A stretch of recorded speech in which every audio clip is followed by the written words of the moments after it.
Grammar Girl here. I'm Mignon Fogarty, and you can think of me as your friendly guide to the English language. We talk about writing, history, rules, and cool stuff.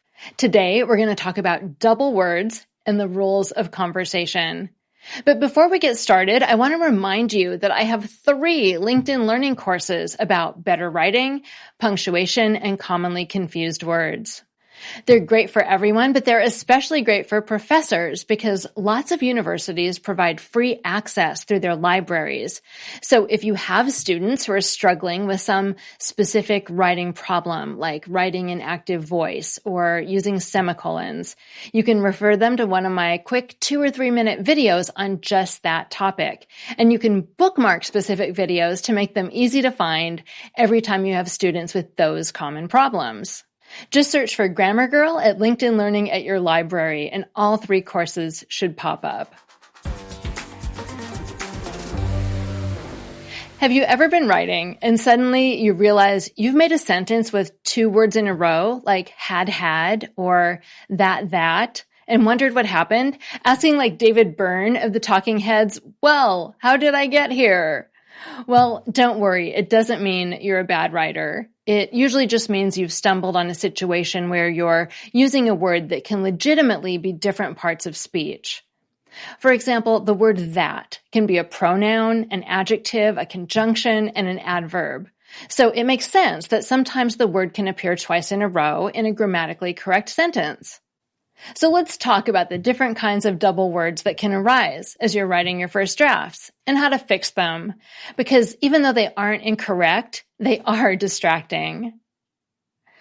As I said, the word that has many roles, and double that's tend to occur after you use it as a conjunction.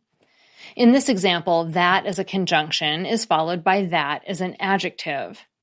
His indifference to fresh brains confirmed my suspicion that that man is only pretending to be a zombie.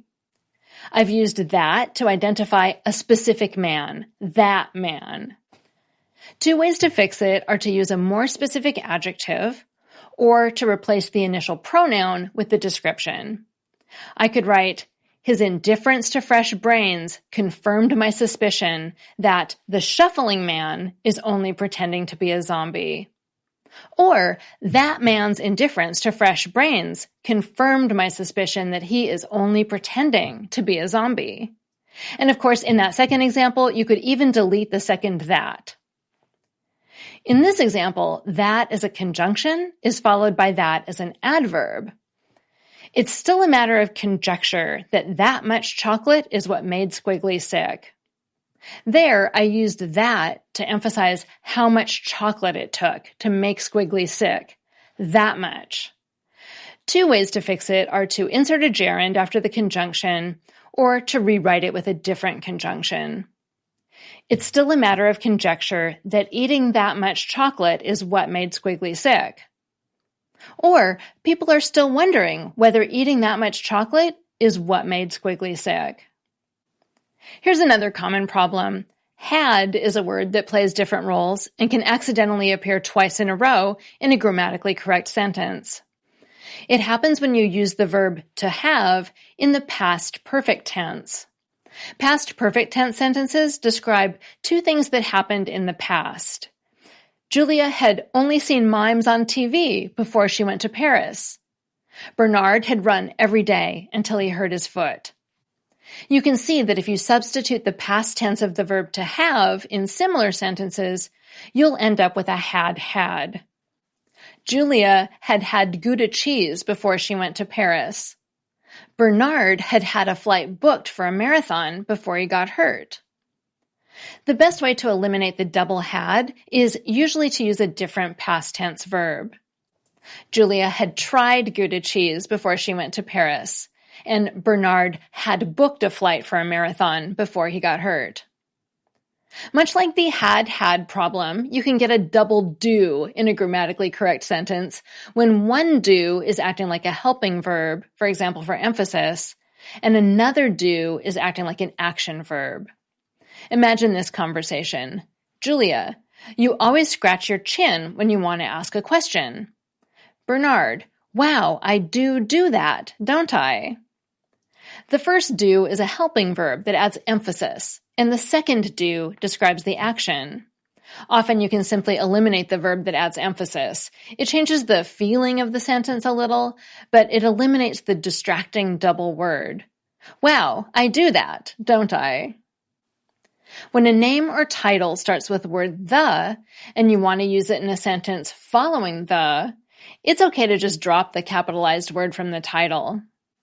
I got the information from the New York Times reporter. I wish I could meet the Hunger Games cast. According to the Chicago Manual of Style, you can also drop the article from the title when it makes your sentence sound better. Who took my Hunger Games poster? Unlike the other double words we've considered, sometimes the double is grammatically correct and sometimes it's wrong. In speech, it's not uncommon to hear someone say something like, "The problem is that it's almost dark outside." But that's wrong and clunky, and you shouldn't use it in standard written English.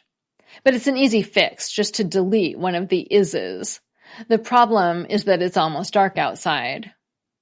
A statement like this, though, actually is grammatically correct. What this is a mess. What this is the subject of the sentence, and it's followed by a predicate that starts with is. It's easier to see when you consider a sentence with a similar subject that uses a different verb. Instead of what this is, let's try what this merits as a subject. What this merits is a rewrite. You can eliminate the first double is by changing the subject. Instead of what this is a mess, just try this is a mess. Or if for some reason you want the wordiness, like maybe it's dialogue in fiction or something like that, you could try what we have here is a mess. That segment was written by me.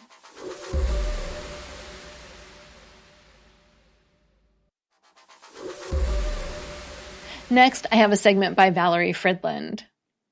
For every instance where we say exactly what we mean, there are probably just as many times when we require our co-conversationalists to get our drift without our saying it explicitly. For instance, say you ask me what the weather's going to be like tomorrow, and I reply with, "You might want to have an umbrella." Notice that I did not really provide a direct answer. I never said that it was expected to rain. Instead, my answer led you to infer that it might rain. If you ended up dragging an umbrella around all day and it never rained, you couldn't really accuse me of giving you bad information about the weather, since all I said was to bring an umbrella. After all, you were the one who jumped to conclusions. But you might still feel a little bit misled, and with good reason, because you assumed I was playing by the same rules you were. Now, by rules here, I mean the set of rules that we all implicitly follow, which make for smooth and successful conversations. We may not think about it very often, but there have to be rules that help regulate our conversations. Or if we do things like speak in soliloquies or say random and unrelated things. And though you may not have ever been taught these rules the same way you're taught other ones, like spelling rules or rules for verb conjugation in Spanish, you learned them as part of your communicative competence, a fancy way of referring to the socially appropriate knowledge we learn as speakers of a language. In 1975, philosopher Paul Grice wrote an influential article called Logic and Conversation, proposing that conversation is a norm or rule-governed activity. He suggested that to be successful, conversationalists have to approach the task of conversation with the idea of being maximally cooperative, a guiding principle he termed the cooperative principle. Now, the cooperative principle just tells us to be as cooperative as possible in broad fashion, but Bryce also came up with 4 sub-rules, or what he called maxims, that provide more detail about how we go about being cooperative, and also about how we make sense of others' responses that on the surface might not seem all that cooperative. For example, when Aardvark asks Squiggly to go fishing on Saturday, and Squiggly tells him he has to wash his hair, why is it that Aardvark feels rejected? Well, on the surface, hair washing and fishing aren't related at all, and it would appear that Squiggly did not appropriately respond to Aardvark's question. But because of the underlying rules of conversation that we've learned to follow, Aardvark understands the implied meaning, making something called a conversational implicature. One of the rules Grice proposed is the maxim of relation. This rule states that we should make what we say pertinent to the situation and conversation at hand. For instance, if I told you I failed my math test, and you responded by saying that your dog bit the mailman, it's hard to see how that relates at all to how I did on my math test. So to make our conversation effective, you instead know that you need to say something that relates to what I said, like offering commiserating consolation, or by telling me your own math score. Of course, in the hair washing example above, it might also seem the reply wasn't relevant to the question. After all, how does hair washing relate to fishing? But herein lies the additional rub. In addition to following the maxims, Grice proposes that we can also flout them, meaning we say something that signals to our listener to look beyond the literal meaning of what we said to a more implied meaning.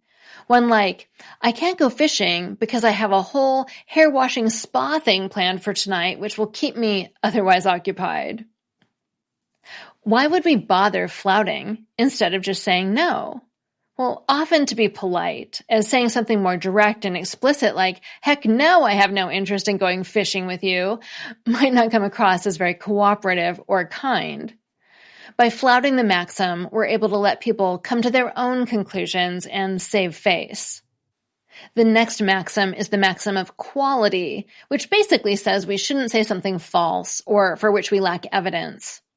In other words, if you tell me Aardvark got the highest grade on the math test, I assume that you have some information that leads you to this conclusion, and you aren't just proclaiming it so.